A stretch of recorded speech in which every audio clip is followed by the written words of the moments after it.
Live from the United States. Kate, good evening and thank you so much for joining us. What's been the reaction to the current debate in Britain about whether or not to join the war against the Islamic State in Syria? Well, indeed, we're still waiting for official White House reaction to whatever that result is. I'm sure the president is watching things in London very carefully, but I don't imagine he will say anything official until we have the results of that vote through.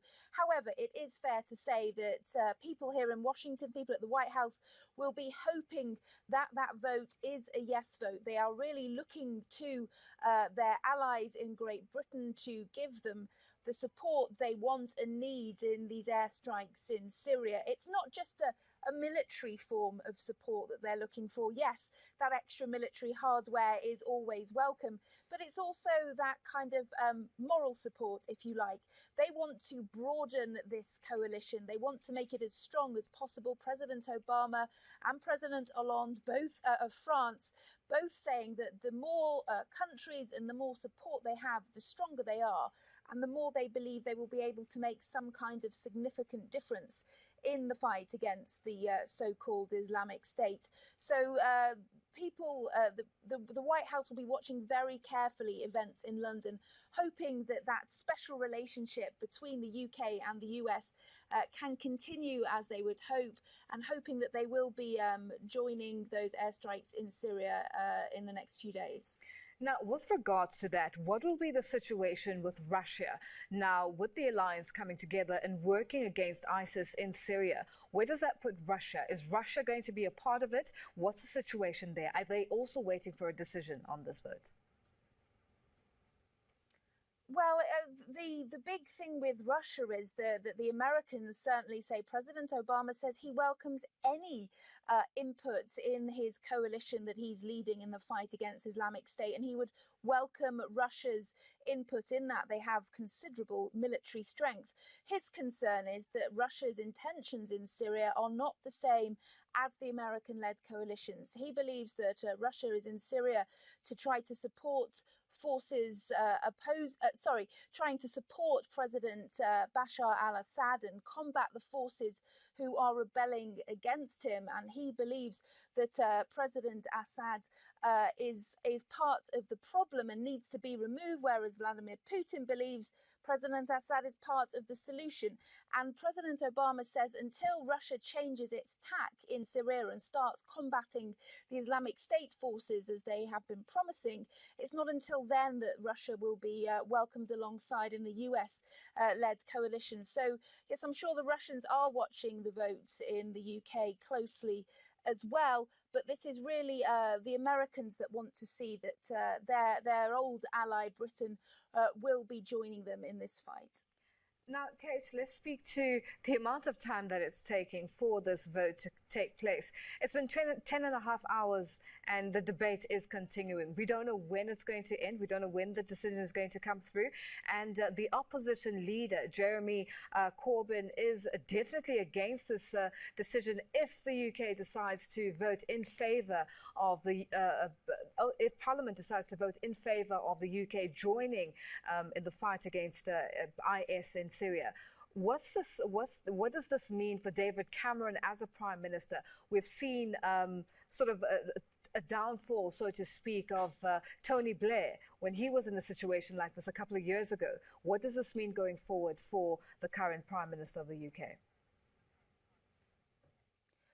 Well, if Parliament votes against action in Syria, it will be a big embarrassment for Prime Minister Cameron.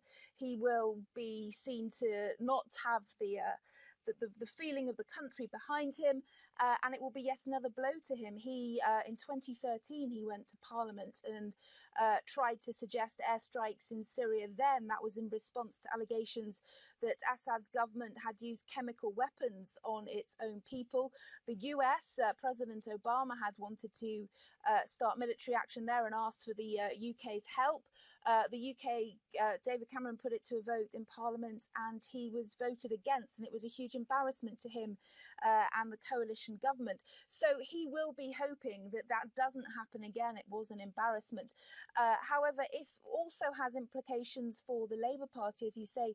Jeremy Corbyn, a very controversial leader in that there are many people who believe he is destroying the Labour Party by not showing, by giving this free vote so that his party members can do as they like.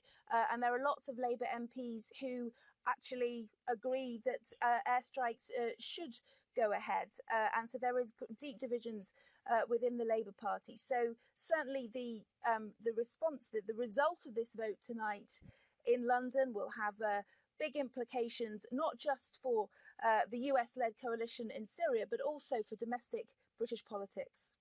Kate, let's change focus now and speak about the issue in Cameroon. Cameroon has reported that the government troops have killed about 100 Boko Haram Islamists, and there's been reports of about 900 people killed, I think, as well. Now, what's the situation there? Can you give us details exactly of what's happened and the reaction from the US, if any, at this point in time?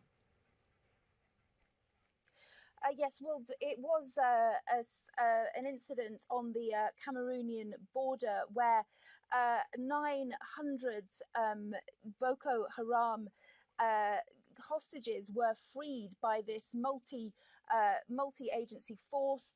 Apparently they also managed to kill 100 Boko Haram militants. Those are figures that have been given by the military involved. So it would seem to be a significant victory for the forces fighting Boko Haram militants on that border.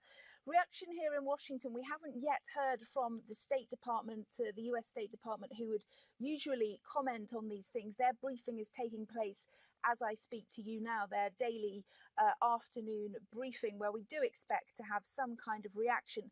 But I think it is fair to say that they will be pleased with this. It was in October that the US government, President Obama, made an announcement that he was deploying initially 90 US troops to Cameroon to help in the fight against Boko Haram, and that would increase to 300 in total. They were there to conduct surveillance missions, to gather intelligence and use drones to try to get the edge on Boko Haram's plans. And although we've not heard whether it was anything to do with that intelligence that had been gathered by US troops, it certainly is perhaps notable and timely that this result has happened since